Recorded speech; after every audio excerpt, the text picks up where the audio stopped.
What's going on, everybody, and welcome to the Real Word Podcast, a place where real thoughts, real ideas, and real words come to life. I'm your host, Drew, coming from San Diego, California. Thank you for stopping by, tuning in, checking out the channel. Make sure to like, share, and subscribe. Hit up those links down below. And now we can get into the episode. It is Wednesday morning, July 29th, 2020. What do we have going on today? I do have a few things that I had written down and wanted to go over. Let me adjust the mic volume just real quick. Hold on one second. That should be a little bit better. So what do we have going on today? Not too much going on today. I do have some things that I really have to get done and make a couple phone calls and make sure that gets handled because now I'm really procrastinating and I only got like a day or so left. Which is just frustrating, but it is what it is. It's just one phone call. Just gotta tell them to do.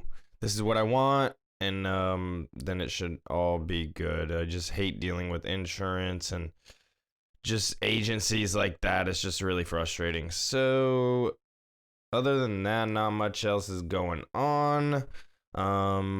Yesterday was a pretty cool day for the most part. Didn't do much. It was a pretty lazy day, but the Instagram live that we did on at the _ No World Order podcast.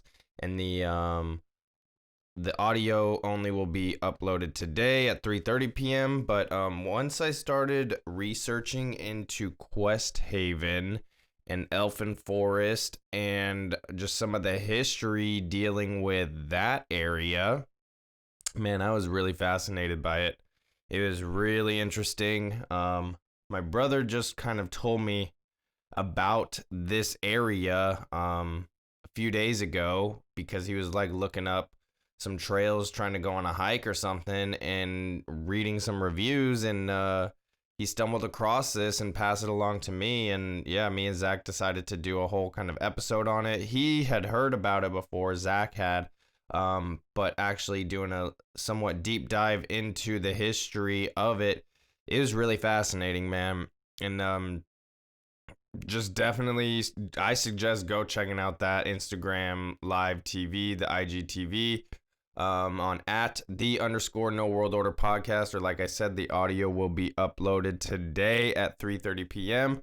But if you want some like local, interesting, weird, cult, religious, Native American burial grounds, an insane asylum, all of that kind of ties into this. And like I said, I just thought it was gonna be some weird stories, ghost stories or whatever.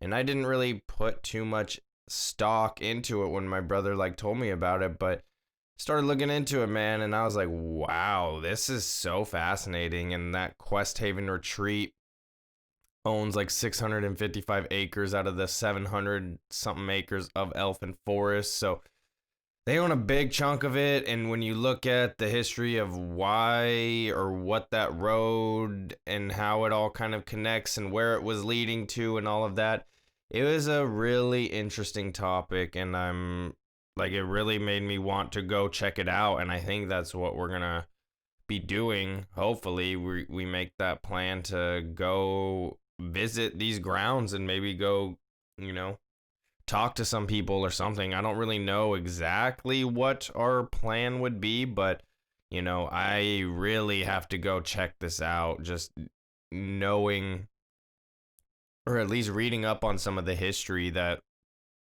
it encompasses and everything. So that was a good episode. That was fun. And like I said, just the fact that it was just like right here, so close to where I live here in North County. Yeah, man, it was just so interesting. And I was looking on YouTube and stuff, and there's not much on there about it. There are a few articles online about it and stuff, but it's one of these things where it seems like they don't want you filming on there. And what I said is it reminded me of the show The Path on Hulu with Aaron Paul. And that's exactly doing the reading up on the Quest Haven Church, and just kind of remembering where I left off in that show, The Path. Man, and there's a San Diego chapter in The Path. They have to be like taking from this Quest Haven retreat. It is so similar. It is just like, it's like the exact same thing. So I would not be surprised if they took some influence from this Quest Haven retreat and kind of put it into The Path, because man, it just deals with this mysticism, shaman type stuff. Like it's all of that. So it's very interesting, very fascinating. And again, go check that out on IGTV, or go check it out when it drops here on YouTube, just the audio only version. It was interesting because you know, 97.3, I listen to that radio station all the time, and Stephen Woods on Wednesdays, he does his Woods' rabbit hole, where he kind of dives into like conspiracy topics or little interesting things or whatever. And I think he already had one planned for today, but I passed this one along, the Quest Haven stuff, just asking if he had ever heard about it.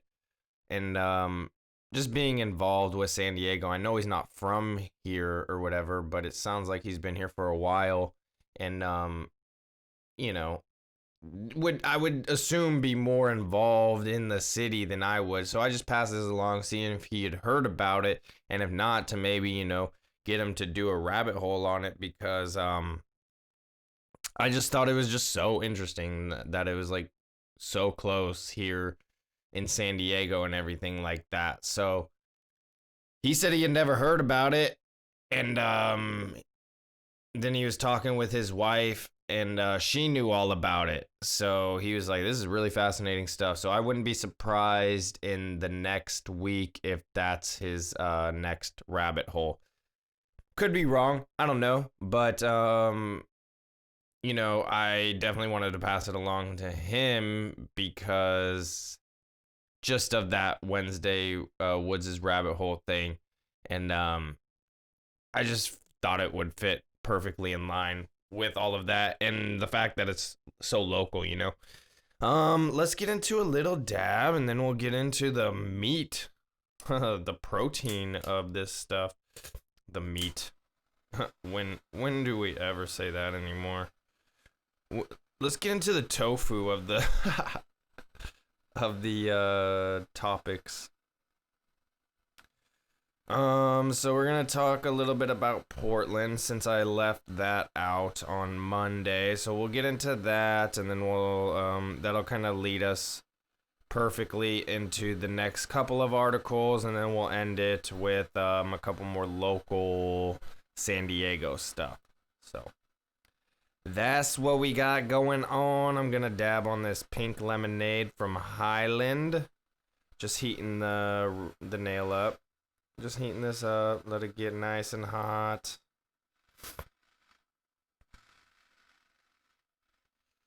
And then we will get into all of this. Boom, boom, boom, boom. Highland. Been going through this. Man, it smells so good. I swear. Every single time. Tastes and smells like pink lemonade. I don't know how they do it. I say it every single time. Tastes, smells just like pink lemonade, and I don't know how they do that. It's crazy to me. It is crazy. Cheers, everybody.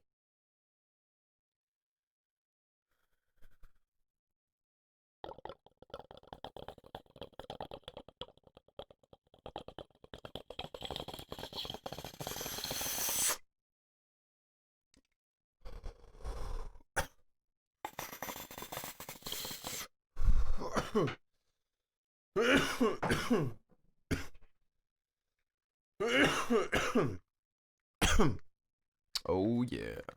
Got my coffee here as well. Let me take a sip of that.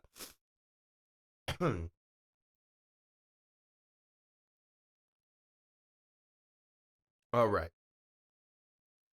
So let's get into my thoughts on this Portland situation. Find it really interesting. I don't know what's real. I don't know what's really going on. Um all I know is I'm seeing a ton of videos coming from people who were there on the street in the middle of all the protest riots. Um, and all the videos I was seeing, at nighttime and that was there on the ground was just complete violence, and it definitely wasn't no peaceful protesting. And they were just trying to destroy this courthouse or this federal building. And it's just insane, man. But then you'll hear from like other people, and like I'll even say Zach, because he just got back from visiting there, and he was even like, "There's nothing going on here.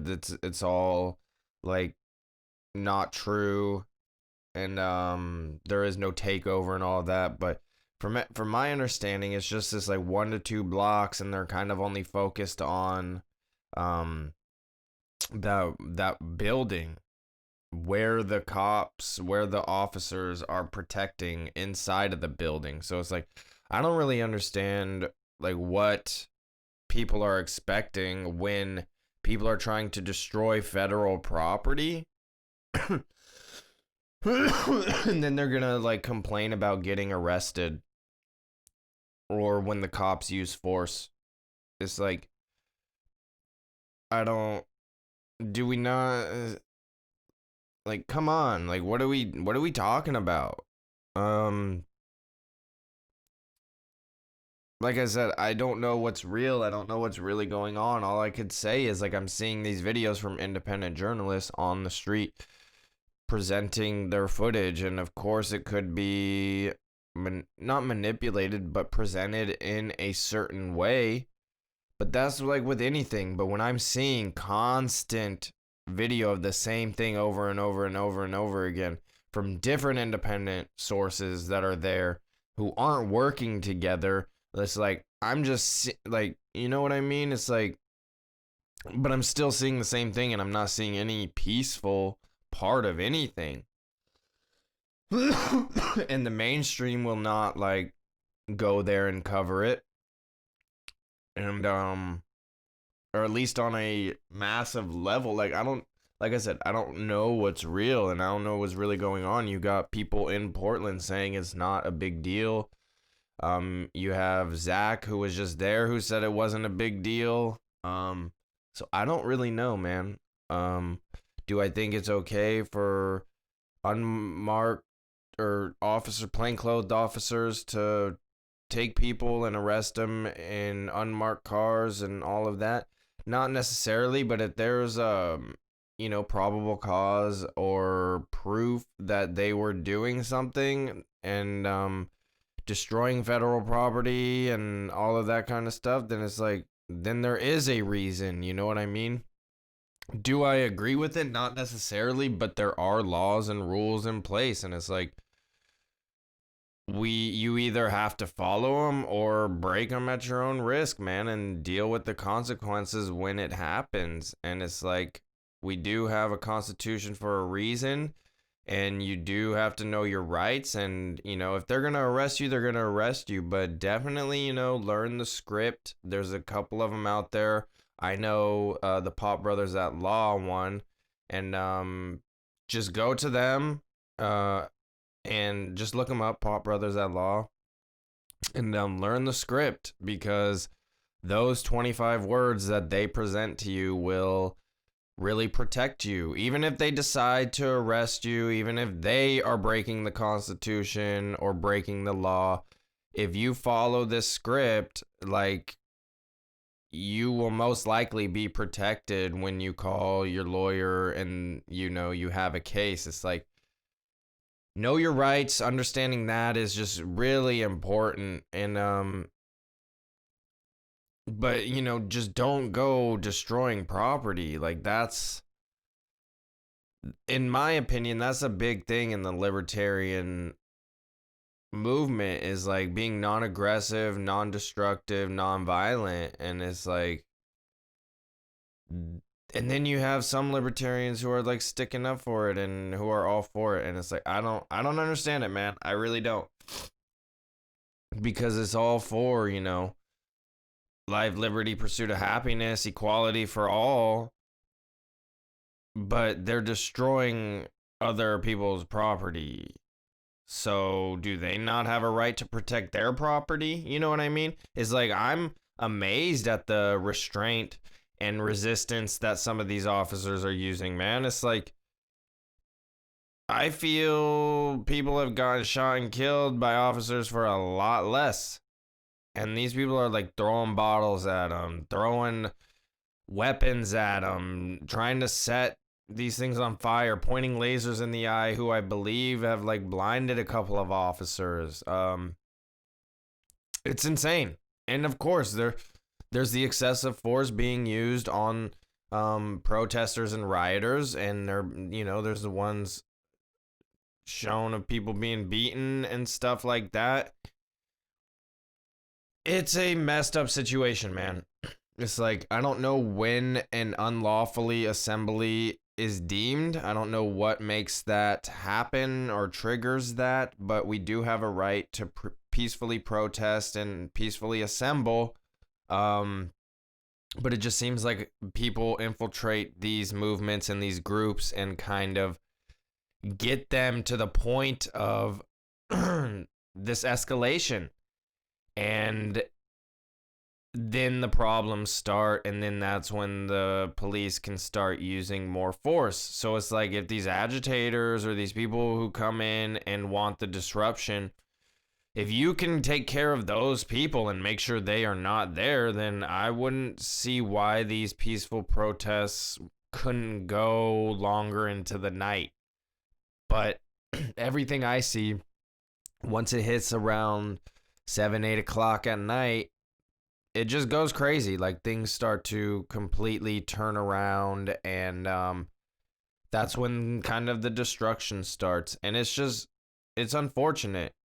And you're seeing a lot of these kind of officers now being deployed throughout the country. I think they've been deployed a couple different places now. You're seeing some videos you're seeing both sides. You're seeing cops beat people and using excessive force, but then you're also seeing the violence from the protesters, rioters, the ones causing destruction. And yeah, man, it's just it's insane times, and I don't know what really can be done, but we need to like not have these agitators and people who are infiltrating the movements and disrupting the peace to be allowed within the vicinity, man. Like, I don't know how you block people out like that, but it's like, man, they seemed all gonna have somewhat of a uniform. They all gonna look the same, so maybe you can know what to look for, but man, I don't really know. I don't know what can be done, because it's really sad. It's unfortunate, and I know, there's just more and more unrest, especially with more shutdowns coming. And will they extend the unemployment or whatever? Like, I don't really know. I know my last unemployment thing kind of hit.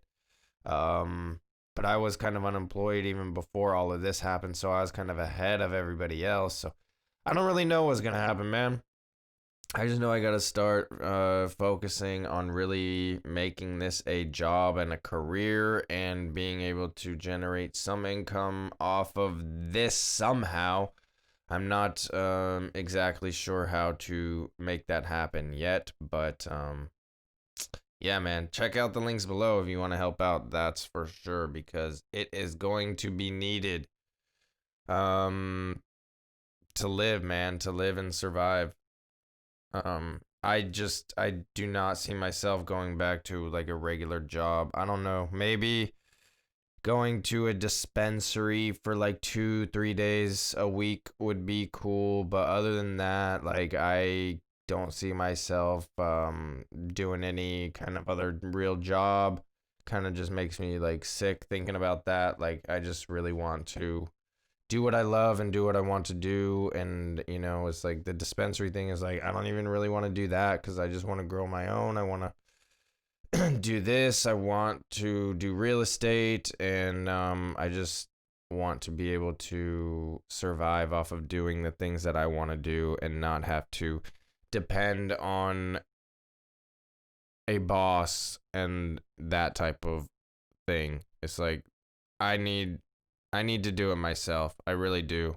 Um anyway, so who knows what's going to happen with everything. I just know things need to change. And I understand it from both sides. It's like it's not okay that people are being arrested for if they're peacefully protesting and all that, but I understand that, sometimes it's been deemed an unlawfully assembly. There's been tons of violence, and I see these cops holding tremendous amount of restraint and not causing any more problems. They're just trying to take care of some of the destruction and protect the building. And like I said, this is mainly just dealing with the Portland situation. I know there's other areas around the country that are still, dealing with these same things, but Portland, I just feel, has been kind of dealing with this for almost 2 months straight now. So I think they're on close to 60 days now. So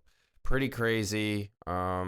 Interesting stuff. Like I said, I don't know what's gonna happen. Like, I don't know, but this does kind of lead me into the next thing because, like I said, I've seen so many videos of this Portland stuff night after night after night. Just independent journalists just out there, and they're risking their life and stuff, man. They're getting hit with gas and they're getting hit with the pepper bullets and all that too. To get the shots though, man, to get the real news, to get what's really going on, they're risking their life as well. And it's you got to respect that.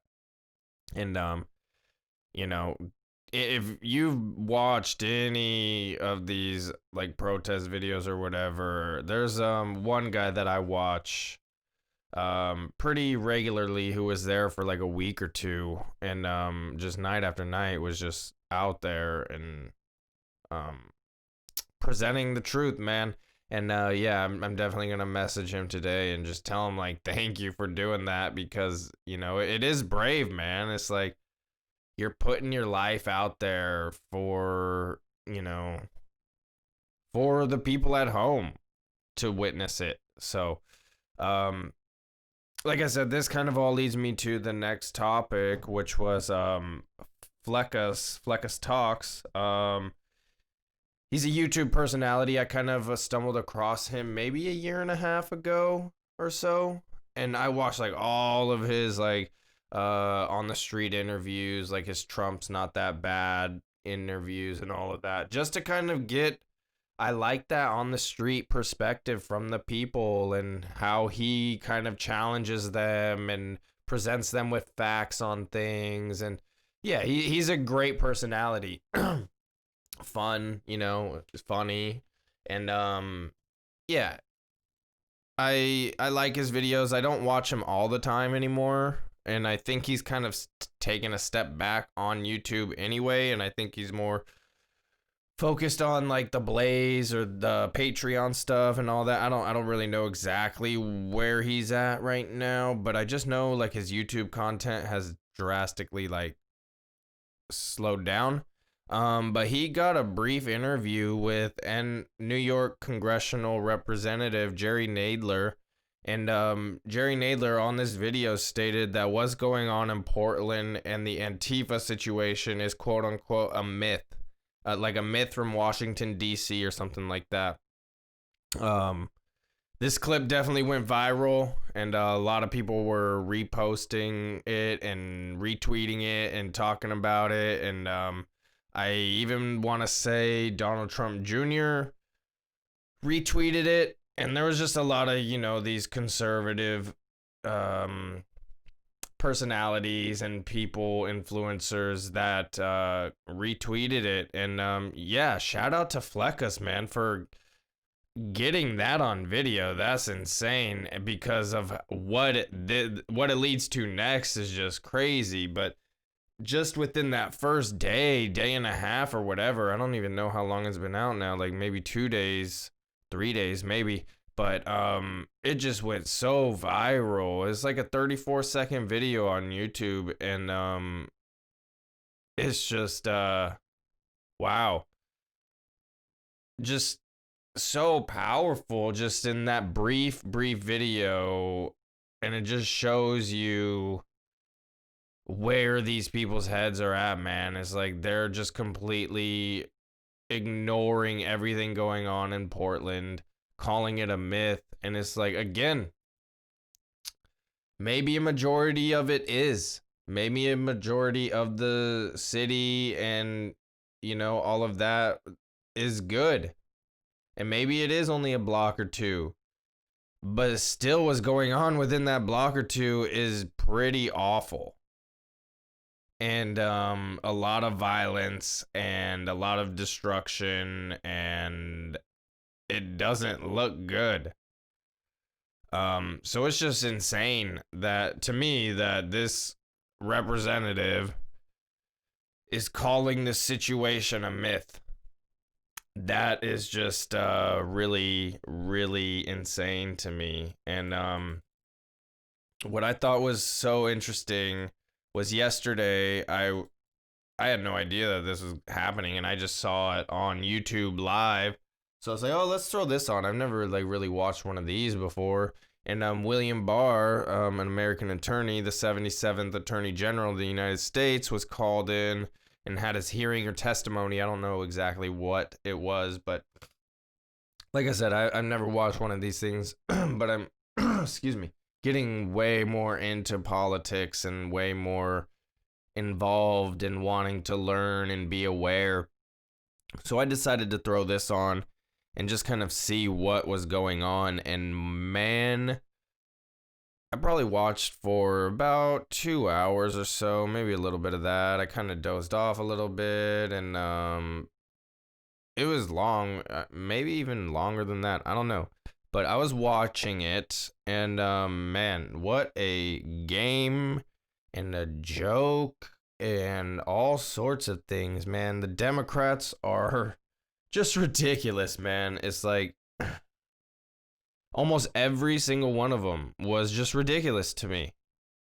And they would just talk and just belittle William Barr, and then they would ask a question, and then he would try and answer, and then they would say, oh, I didn't ask a question, I'm reclaiming my time, it's my time, I'm reclaiming my time, I need to speak, I didn't ask a question. And it's like, but you did ask a question, that's why he was answering. And then you cut him off and don't let him speak for the entire 5 minutes. And this was almost every single Democrat. So this was what was funny. So the Democrats would do that. Barr wouldn't get a chance to really speak or explain himself, because then the time would be up. Then the Republicans would get on. So then a Republican would get on, usually thank him for what he's doing, thank him for what he's done, and blah, blah, blah, all this stuff. Just suck up, whatever. And then they would be like, this is your time to now respond to the accusations from them, since they didn't give you a time to speak. And then he would basically take up that 5 minutes. Sometimes there would be a little other questions or whatever here or there, but that would generally take up the entire 5 minutes, and the Democrats would go do the same thing where they would be talking the entire time, ask him a question, but then say they didn't ask him a question when he starts to answer and cut him off. And then the Republicans would get on, and then he would get a chance to explain himself. And it was just this game, man. I was like, wow, what a joke, man. Like, what a dick the Democrats are, man. Like, for real. All of them. They were all just playing this fucking game. And they would not let him speak. They would not let him answer their questions. And they would say they didn't ask a question. It's like, I was listening. You definitely asked him multiple questions, and that's why he was trying to answer. And then you cut him off and saying, I'm reclaiming my time. Man. And I'm glad that, like, I saw Tim Pool kind of talk about it afterward as well. Like, I was watching his podcast like later in the evening, and he was saying the same thing that I'm saying. And it's like, I'm so glad that someone else is pointing that out.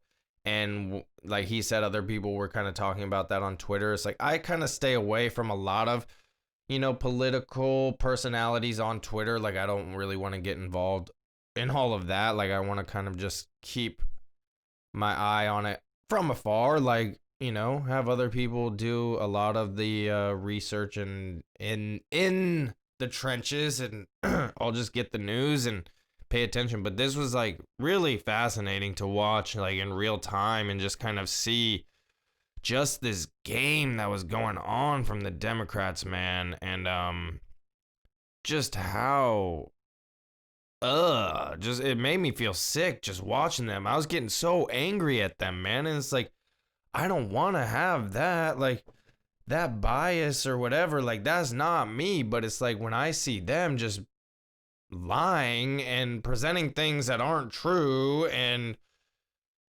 not letting the guy speak. And he even said, it's like, I've been waiting for you guys. Like, am I supposed to be heard? This is my hearing, right? You guys are supposed to listen. And like, they would not let him talk, man. It was maddening. I was finding myself being like, shut the fuck up. Like, man, let them talk. Like, it was insane. Like, I was so mad. And it was all Democrats, man. Why? Why do they do that? The Republicans were super nice and let them talk. Ask questions, let them respond. Ask a question, let them respond. And they were nice enough to be like, okay, they didn't let you talk. Want to respond to that? He would respond. So it's like, man, this game was just, I'm glad I got to see it, man, like, for real. And if this is how it always goes, the Democrats are so fucked. Like, what are they doing? Oh, man. But maybe that's what the people want. Like, I don't get it, though. I really don't get it. But it's just interesting. Okay. So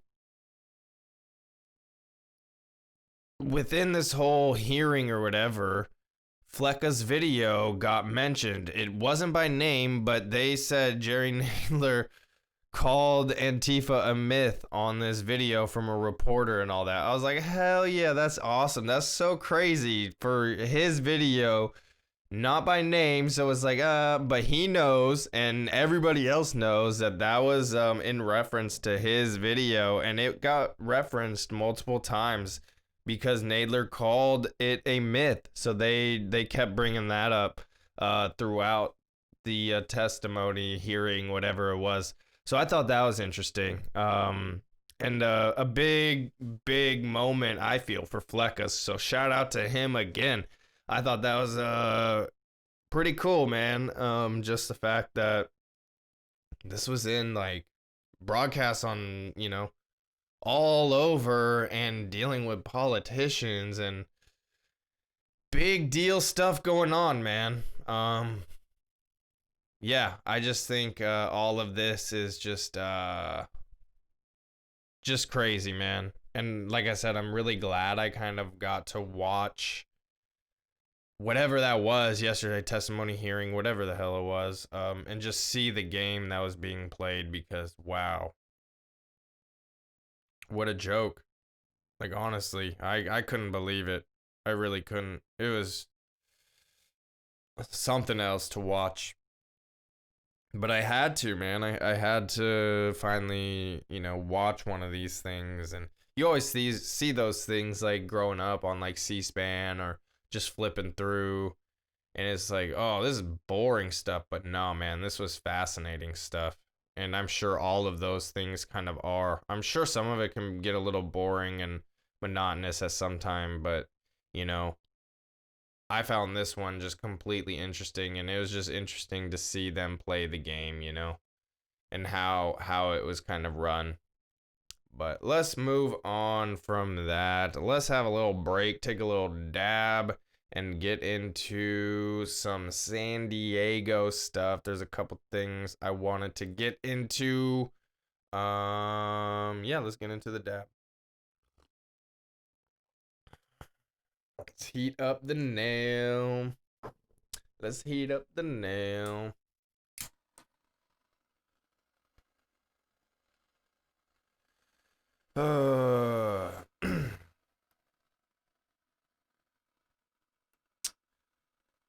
So what else is going on today? I do have to start working out again.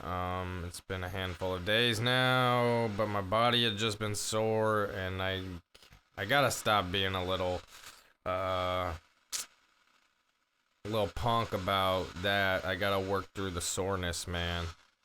Like, I gotta grow through that soreness. Like, my calves are killing me. Because I did like 5 minutes of jump roping when me and my dad did the Muay Thai workout. But then I ran 3 days in a row that week as well. So my calves and legs were feeling it. And my calves are still really sore. But it's time to start working out again and getting that sweat on. My dad did order us a heavy bag, a Muay Thai bag. So we got that coming, and then he ordered a zebra roll-up wrestling mat. So I am excited about that. We're actually going to be able to do some jiu-jitsu rolling. Well, it'll definitely get us working out more with our Muay Thai and boxing and all of that. So that'll be here probably in a month, the mat. And I hope the bag is here a little bit sooner than that because, yeah, well, I'm just excited. It is ordered. Both of those things are ordered. We didn't get the bag from Zebra. Got that from a different company. I forget which company, but the mat's from Zebra, and yeah, I'm excited about it. Let's get into this last little dab. Cheers.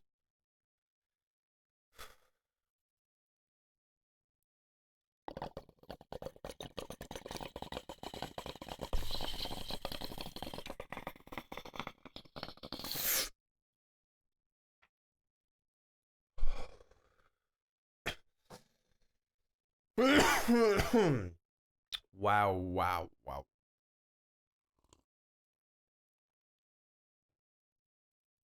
That was the wedding cake batter, huh? Yeah. Jeez. So let's talk about this first, and then we'll go to that. Oh, wow. So, some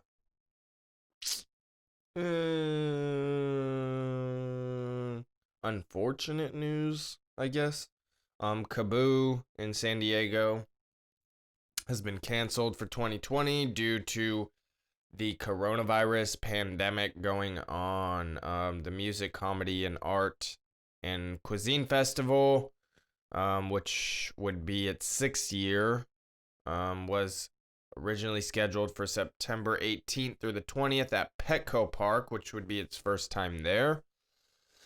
And quote, after much consultation with stakeholders in local government, artists, and music industry friends, and members of the San Diego community, we know it is best and safest for everyone to look ahead and plan a bigger and bolder edition of Kaboo for September of 2021.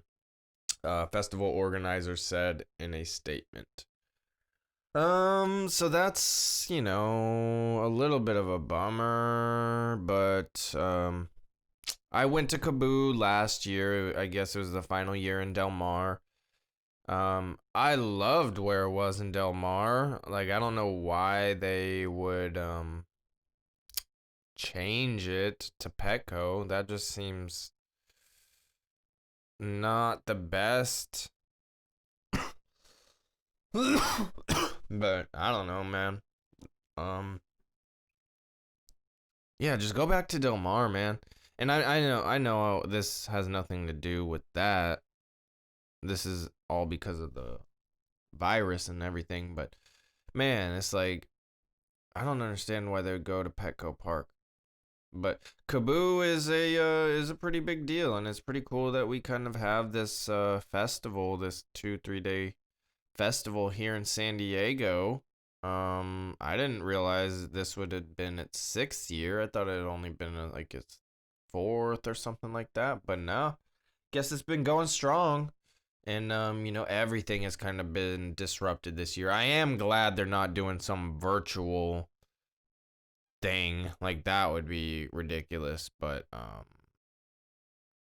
so they're holding off. They're holding off for a year, and I'm sure they will come back even bigger next year. They really do kind of throw big lineups, so I wouldn't be surprised if next year, if everything is settled down and things get back to some sort of normalcy or whatever, that they wouldn't come with a big, strong 3 day lineup. It'd be I wouldn't be surprised anyway, But man, Petco Park, I just don't see how that will work. And then they in September, there's gonna be like baseball season. Like, what are they doing? What are they talking about? Why would they do that? It's like Del Mar is perfect, and you don't have to worry about the baseball season. It doesn't make sense. Like, why would you risk messing up the grounds? Oh, I don't get it. If anybody can explain to me, please do. But I don't really understand. Um, but yeah, man, Kaboo, not happening this year. I went last year with my dad, and it was mainly to kind of see Bert Kreischer. Saw some people there. I don't even remember. I know Dave Matthews Band. I wasn't the biggest fan of that. Um, I know Sublime was there. Seen them a handful of times already. Oh, Bryan Adams. That was pretty cool. Walked in seeing him. That was pretty cool. Yeah. And there was a handful of other people I don't recall right now, but I do remember Bert Kreischer. That was kind of like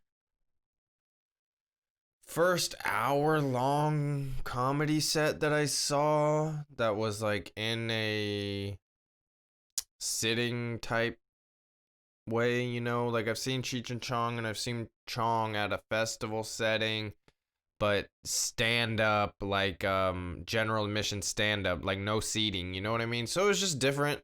But this was actual, like, bleacher seating or whatever, and a full on set, you know what I mean? So that was pretty cool. And looking back at Cheech and Chong, like it was a full set too. And Chong had a set as well, but I don't know. It just felt different. Like I don't even put them in kind of the same category, even though they are. Um, but yeah, Bert. It was a good set. I remember that. That was kind of the standout from Kaboo. Him and Bryan Adams for sure. I mean, like I said, I've seen Sublime so much going to festivals and all of that. It was the Nas Event Center in San Bernardino. If you were listening to Tuesday Morning Tokes, that's the place. That's the venue where all the festivals and all of that would be at. And yeah, I've seen Cypress Hill a handful of times. I've seen Sublime with Rome a handful of times, and so that wasn't really a standout. But I did like it being there in Del Mar at the right there. It was I don't know why they would change it, but they are. But it's not happening this year. But be on the lookout for it next year if everything kind of works out and settles down. And then, since we're talking about Petco Park, that kind of leads us into the Padres. They aren't at Petco Park right now. They were up at the Giants last night, and Padres ended up winning 5-3. Fernando Tatis Jr. hit a 3-run home run in the top of the third. And then Will Myers added a 2-run home run in the top of the fourth inning, so the very next inning. And the Giants did end up scoring 1 in the first inning, so they were up 1-0 up until, Tatis did his thing.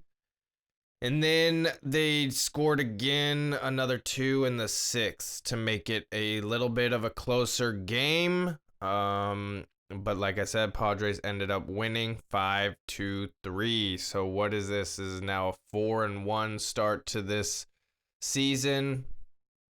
And I was listening to 97.3 The Fan a little bit ago, and they mentioned that after this game today, it is going to be 1/6 of the season, or 1/10 of the season. So 6 games is 1/10 of the season. Crazy, right?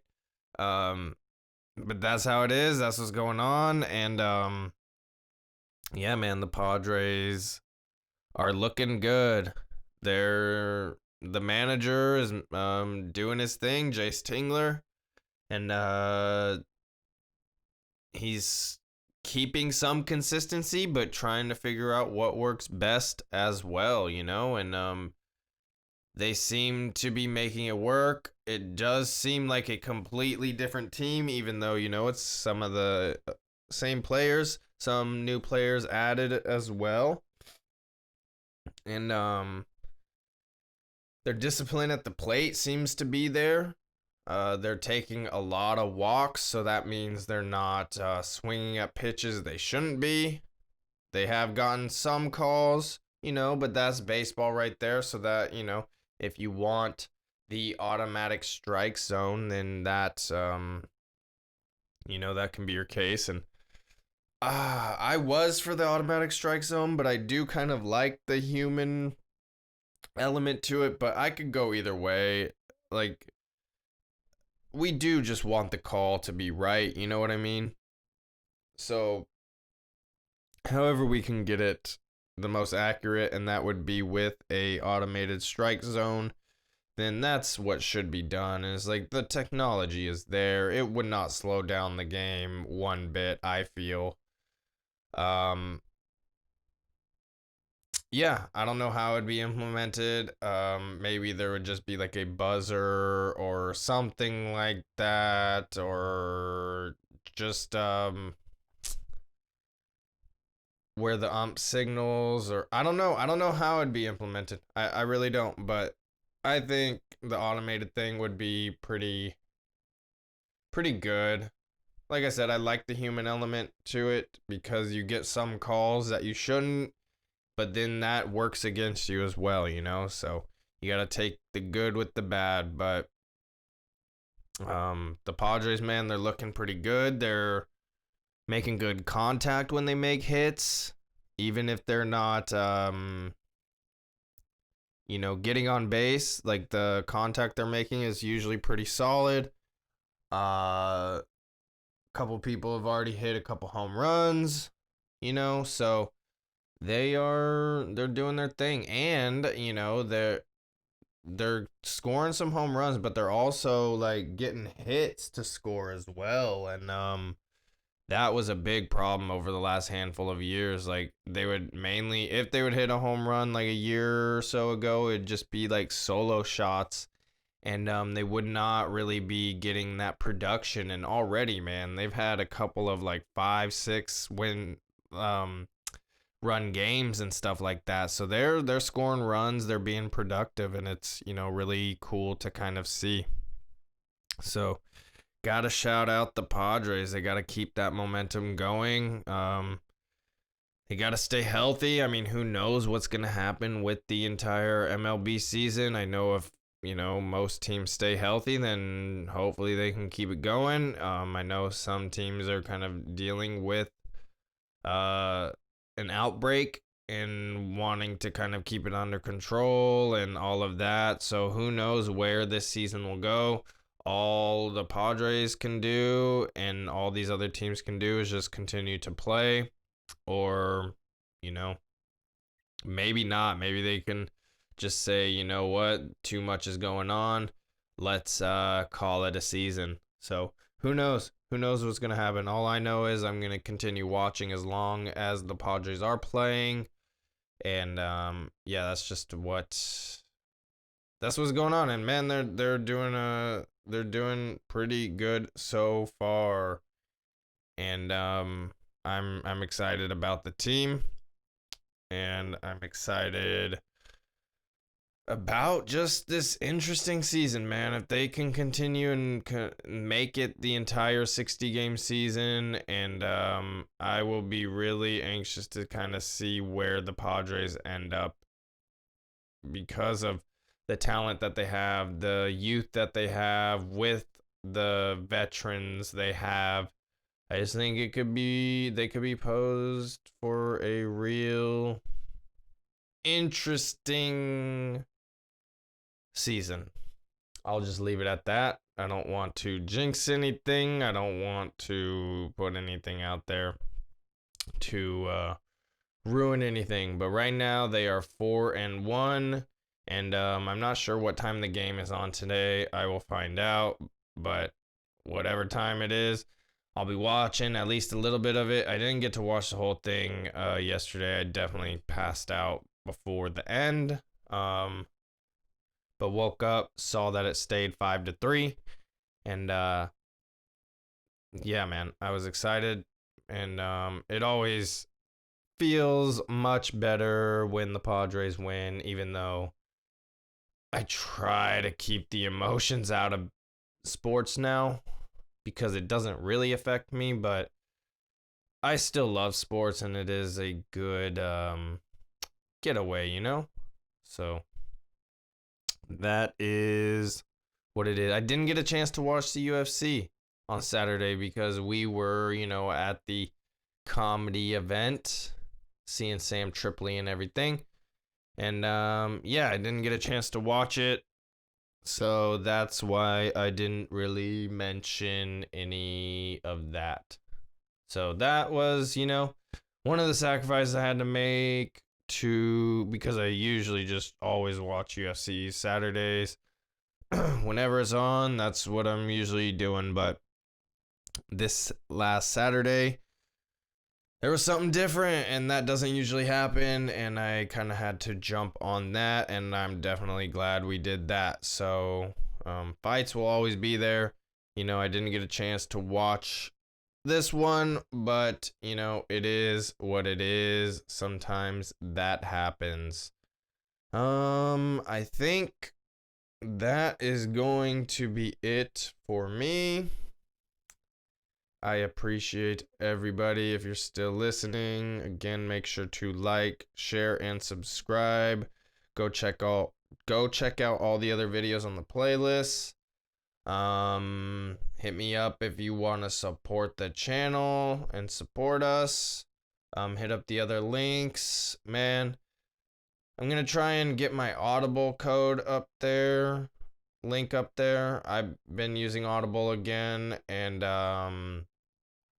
yeah, I have a ton of books to listen to. So there's probably like 3 or 4 or 5. I'm probably backed up like 4 or 5 books. So yeah, I got some listening to do. And I will try and get my code up there. Try and get my Activision code up there. There was something else as well, but I will figure it out. Thank you, everybody, and I will be back on Friday. Till next time, everybody. Peace.